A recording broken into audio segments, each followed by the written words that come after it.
Hi everyone, कैसे हैं? उम्मीद है कि आप लोग बहुत ज़्यादा अच्छे होंगे। आज हम जिस टॉपिक के बारे में बात करने जा रहे हैं वो है रिकंस्टिट्यूट ऑफ पार्टनरशिप फर्म। जैसा कि आप लोगों को पता है कि हम एक पार्टनरशिप फर्म चलाते हैं। पार्टनरशिप फर्म जब चलाते हैं तो दो या दो से ज़्यादा लोगों के साथ मिलकर एक पार्टनरशिप फर्म चलाई जाती है। और जब हम पार्टनरशिप फर्म चला रहे होते हैं तो एग्रीमेंट भी बनाते हैं, और एग्रीमेंट बनाने के पीछे के सारे रीजन, सारे लॉजिक्स आपको चैप्टर 1 में मिल जाएंगे, जो कि फंडामेंटल से जुड़ा हुआ है। वहां पर यह बताया गया है कि पार्टनरशिप फर्म के एग्रीमेंट किस तरह से बनते हैं, कौन कौन से पॉइंट्स को पार्टनरशिप डीड में लिया जाता है, और अगर कोई पार्टनर आपस में किसी तरह का पार्टनरशिप एग्रीमेंट नहीं कर रहे हैं तो उस टाइम पर कौन सी डीड को, किस तरह से डीड को लिया जाता है, जिसको साइलेंट डीड कहा जाता है। वो सारी चीजों को वहां पर फंडामेंटल में पहले चैप्टर में बताया गया है। उसका लिंक हम डिस्क्रिप्शन में डाल देंगे, वहां से जाकर आप लोग जरूर देख लीजिएगा। और अगर कोई प्रॉब्लम होती है तो आप लोग हमें कमेंट करिएगा, या तो उसके ऊपर कोई वीडियो बना देंगे, या अगर वहीं पर रिप्लाई हो सकेगा तो आप लोगों को रिप्लाई कर देंगे। लेकिन आज जो चैप्टर 2 स्टार्ट करने वाले हैं उसकी बात कर लेते हैं। उसमें हम लोग बात करते हैं रिकंस्टिट्यूशन ऑफ पार्टनरशिप फर्म की। सबसे पहले जैसा कि हमने बताया कि एक पार्टनरशिप फर्म होती है, ठीक है। जब पार्टनरशिप फर्म होती है तो पार्टनरशिप फर्म के सबसे पहले ये बात जानने की कोशिश करेंगे कि वो रिकंस्टिट्यूट होती क्यों है, उसके पीछे होने के रीजन क्या है। तो सबसे पहला रीजन हम बताते हैं, प्रॉफिट शेयरिंग रेशियो हो सकता है, ठीक है।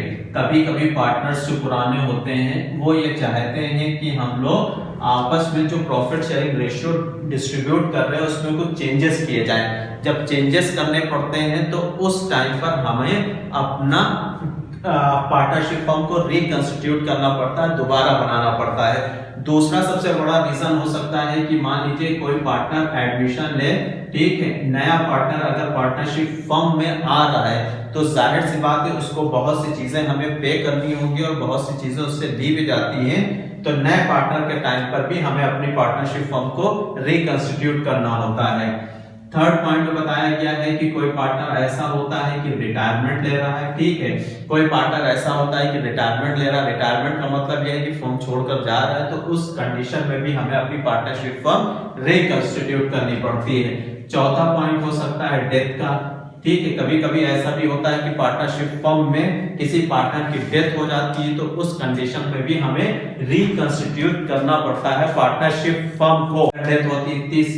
पांचवी जो चीज बताई गई है वो अमाल्गमेशन बताया गया है, ठीक है। ये क्यों बताया गया है? इसमें बताया गया है कि कभी ऐसा होता है कि दो पार्टनरशिप फर्म या दो पार्टनरशिप फर्म आपस में काम कर रही होती हैं और ये दोनों मिल जाती हैं, मिलकर एक कंपनी बन जाती है, एक पार्टनरशिप फर्म बन जाती है। तो उसके केस में भी हमें पार्टनरशिप फर्म को रिकंस्टिट्यूट करना पड़ता है। अब जब हम इतनी देर से ये बात कर रहे हैं कि रिकंस्टिट्यूट करना पड़ता है, इसकी वजह से, उसकी वजह से, उसकी वजह से, तो रिकंस्टिट्यूट करना क्यों पड़ता है, इसके पीछे का रीजन भी जान लेते हैं। जब हम कोई पार्टनरशिप फर्म चला रहे होते हैं, मान लीजिए दो पार्टनर ए और बी, दो पार्टनर हैं, ये दो पार्टनर क्या कर रहे हैं, पार्टनरशिप फर्म चला रहे हैं। अब पार्टनरशिप फर्म चलाते चलाते इनको क्या हुआ कि इन्होंने कहा कि हम लोग पहले रेशियो 3:2 के रेशियो में प्रॉफिट शेयर कर रहे थे।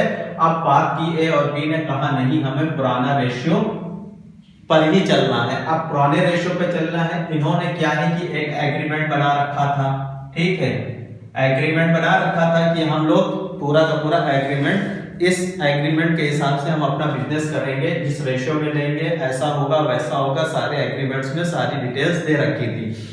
लेकिन जैसे ही पार्टनर्स ने ये डिसाइड किया कि रेशियो चेंज करना है तो एग्रीमेंट भी चेंज हो जाएगा।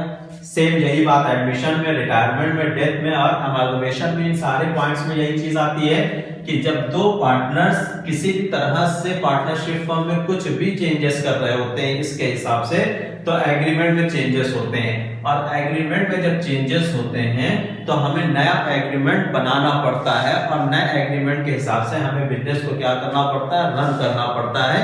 तो यहाँ पर रिकंस्टिट्यूट में सबसे पहला काम है एग्रीमेंट का चेंज होना। सबसे पहला काम है एग्रीमेंट का चेंज होना। अब जब एग्रीमेंट चेंज हो जाता है तो उसके बाद किन किन चीजों पर इफेक्ट पड़ता है, कैलकुलेशन करनी पड़ती है, उसके बारे में बात करते हैं।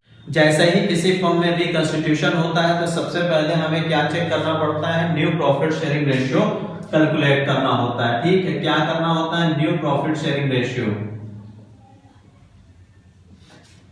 जैसे ही रिकंस्टिट्यूट होती है पार्टनरशिप फॉर्म, एग्रीमेंट हो जाता है, तो हमें न्यू प्रॉफिट शेयरिंग रेशियो दोबारा से कैलकुलेट करना होता है। दूसरी चीज हमें क्या करनी होती है, कैलकुलेशन करना पड़ता है सैक्रिफाइसिंग रेशियो का, सैक्रिफाइसिंग रेशियो का कैलकुलेशन करना पड़ता है। थर्ड क्या होता है, गेनिंग रेशियो, ठीक है, गेनिंग रेशियो का कैलकुलेशन करना पड़ता है। तो फोर पॉइंट देखें तो revaluation of assets and liabilities करनी पड़ती है, ठीक है। फिफ्थ पॉइंट अगर हम लोग देखते हैं तो valuation of goodwill and accounting treatment करना पड़ता है।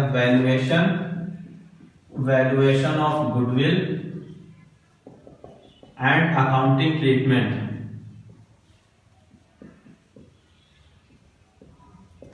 अब यहां पर यह समझने वाली बात है कि जब एक पार्टनरशिप फर्म रिकंस्टिट्यूट होती है, रिकंस्टिट्यूट होने के पीछे रीजंस क्या होते हैं, ये होते हैं, ठीक है।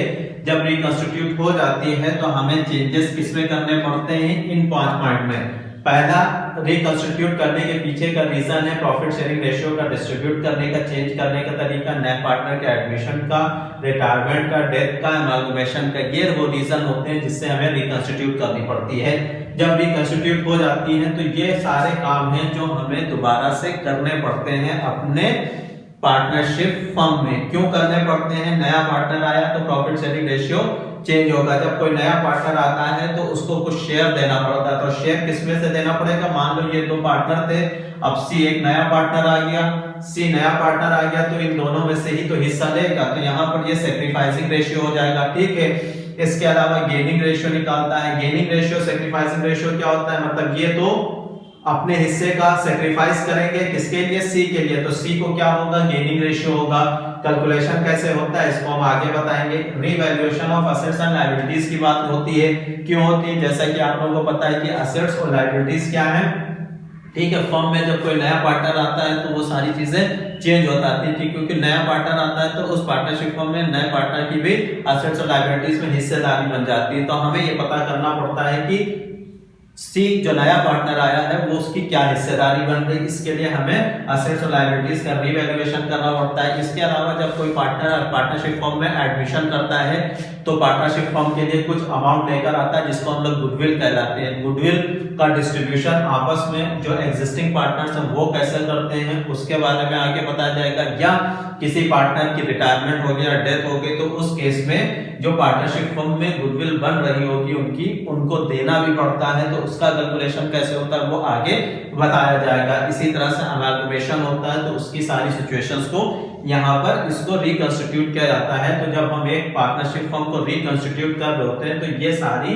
चीजों पर इफेक्ट पड़ता है। यहाँ पर ये सारे पॉइंट्स आप लोगों को क्लियर हो गए होंगे कि हम लोग पार्टनरशिप फर्म को रिकंस्टिट्यूट क्यों करते हैं, रिकंस्टिट्यूट पर क्या क्या असर पड़ता है। अब बात कर लेते हैं थोड़ा सा गेनिंग रेशियो और सैक्रिफाइसिंग रेशियो की। तो सबसे पहले फॉर्मूला लिख लीजिए, किसका, सैक्रिफाइसिंग रेशियो का।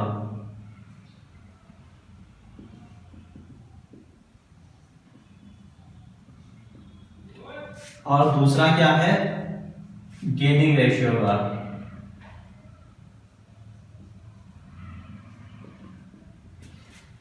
सैक्रिफाइसिंग रेशियो का फॉर्मूला होता है old ratio minus new ratio. Gaining ratio का होता है new ratio minus old ratio. ये फॉर्मूला होता है पूरा का पूरा सैक्रिफाइसिंग रेशियो और गेनिंग रेशियो निकालने का, ठीक है। कैसे निकाला जाएगा, क्या क्या करना होगा, उसके बारे में बात करेंगे नेक्स्ट वीडियो में। आज के लिए इतना ही। उम्मीद है कि आपको रिकंस्टिट्यूशन क्यों किया जाता है पार्टनरशिप फर्म का वो समझ में आया होगा। अगर कोई प्रॉब्लम होती है तो आप हमें कमेंट करके पूछ सकते हैं। तो आज के लिए इतना ही। Thank you very much.